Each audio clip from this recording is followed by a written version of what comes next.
कहा गया है कि सच्चा प्यार दुर्लभ होता है। वे लोग खुशनसीब होते हैं जिन्हें किसी का सच्चा प्यार मिलता है। प्यार तो सभी लोग करते हैं, लेकिन सच्चा प्यार मिल पाना बहुत आसान नहीं होता। सच्चे प्यार को दुर्लभ कहा गया है। आजकल लोगों के रिश्ते जितनी जल्दी बनते हैं, उतनी जल्दी टूट भी जाते हैं। अगर किसी रिश्ते के पीछे स्वार्थ की भावना है या महज शारीरिक आकर्षण, तो ऐसा रिश्ता बहुत लंबे समय तक नहीं चल सकता।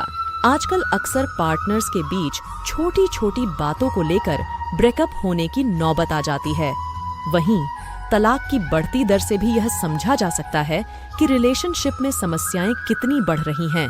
जो सच्चा प्यार करते हैं, वे किसी भी हाल में पार्टनर का साथ नहीं छोड़ते। अगर पार्टनर में कोई कमी हो तो वे उसे दूर करने की कोशिश करते हैं, लेकिन रिश्ता नहीं तोड़ते।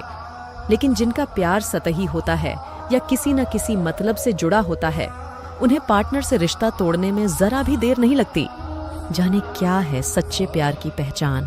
कहा गया है कि कोई शर्त होती नहीं प्यार में। सच्चे प्यार के लिए यह सबसे सटीक बात कही गई है। जो लोग सच्चा प्यार करते हैं, वे किसी तरह की शर्त नहीं रखते, किसी तरह की ऐसी मांग नहीं रखते जिसके पूरा नहीं होने पर रिश्ता तोड़ दें। वे अपने पार्टनर को उसकी खूबियों और खामियों के साथ, यानी संपूर्णता में स्वीकार करते हैं। ऐसा नहीं कि कोई खामी नजर आई तो दूर हो गए। जो सच्चा प्यार करते हैं, वे पार्टनर से सच बोलते हैं। अक्सर लोग अपनी अच्छाइयों को ही सामने रखते हैं और बुराइयों को छिपाने की कोशिश करते हैं। लेकिन सच्चा प्यार करने वाले अपनी कमियों को भी साफ बता देते हैं। वे यह उम्मीद करते हैं कि पार्टनर के सहयोग से अपनी कमियों को दूर कर सकेंगे। सच्चा प्यार करने वाले पार्टनर से कड़वी बातें नहीं करते।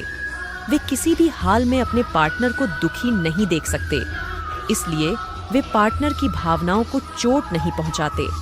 वहीं अगर उनसे कोई गलती हो गई हो तो वे माफी मांगने में भी जरा देर नहीं करते। दिल के सच्चे लोग ही सच्चा प्यार कर सकते हैं। हर मुसीबत में देते हैं साथ। जो सच्चा प्यार करते हैं, वे हर मुसीबत में पार्टनर का साथ देते हैं। उसके लिए कोई भी परेशानी झेलने को तैयार रहते हैं। वहीं सतही संबंध रखने वाले पार्टनर के मुसीबत में पड़ने पर किनारा कशी कर लेते हैं। वे सुख के साथी होते हैं, दुख के नहीं। लेकिन सच्चा प्यार करने वाले दुख की घड़ी में और भी करीब आ जाते हैं।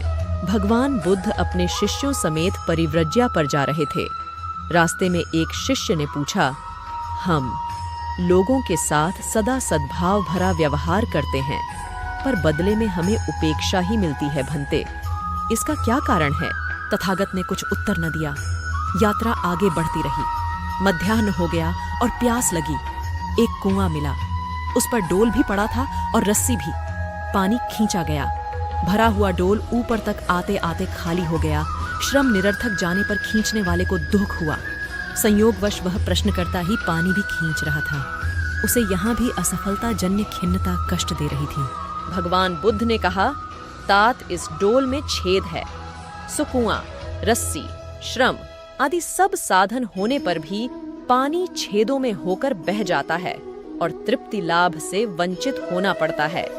प्रतिफल की इच्छा के छेदों के रहते मनुष्य की सेवा साधना और प्रेम प्रवृत्ति भी संतोषदायक परिणाम उत्पन्न नहीं करती। देखा यही जाता है कि सेवा, सहायता या स्नेह सद्भाव का प्रयोक्ता आरंभ में ही अपने उस अनुदान के लंबे चौड़े प्रतिफल का स्वप्न देखता है और उसकी उतनी पूर्ति नहीं हो पाती तो खिन्नता और खीज से भरी निराशा व्यक्त करता है। आशा के अनुरूप दूसरों की प्रशंसा या प्रतिदान मिलने की आकांक्षा लेकर उदारता या आत्मीयता बढ़ती जाए तो उसे छेद वाले डोल की तरह ही समझना चाहिए, जिसका अभीष्ट परिणाम मिल सकना कठिन है। व्यवहार और प्रेम के अंतर को समझ लेना आवश्यक है। व्यवहार प्रतिदान के ऊपर अवलंबित रहता है। उसे व्यवसाय या आदान प्रदान कहते हैं। संसार के सभी कारोबार इसी आधार पर चलते हैं। मजदूर काम करता है, मालिक उसका पारिश्रमिक चुकाता है।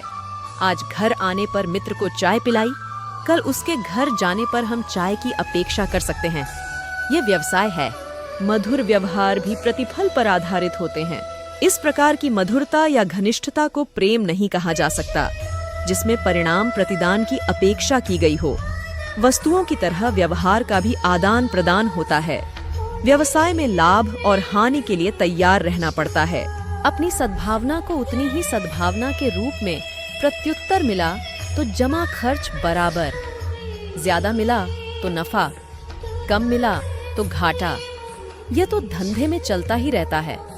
इसमें खिन्न होने या शिकायत करने की क्या आवश्यकता। प्रेम इससे ऊंची चीज है। वह न किसी पर एहसान करने के लिए किया जाता है और न प्रतिदान के लिए। प्रेम इस धरती का अमृत है और मनुष्य का प्राण। यह जितना ही विकसित होगा उतनी ही सुख शांति की संभावना साकार होगी।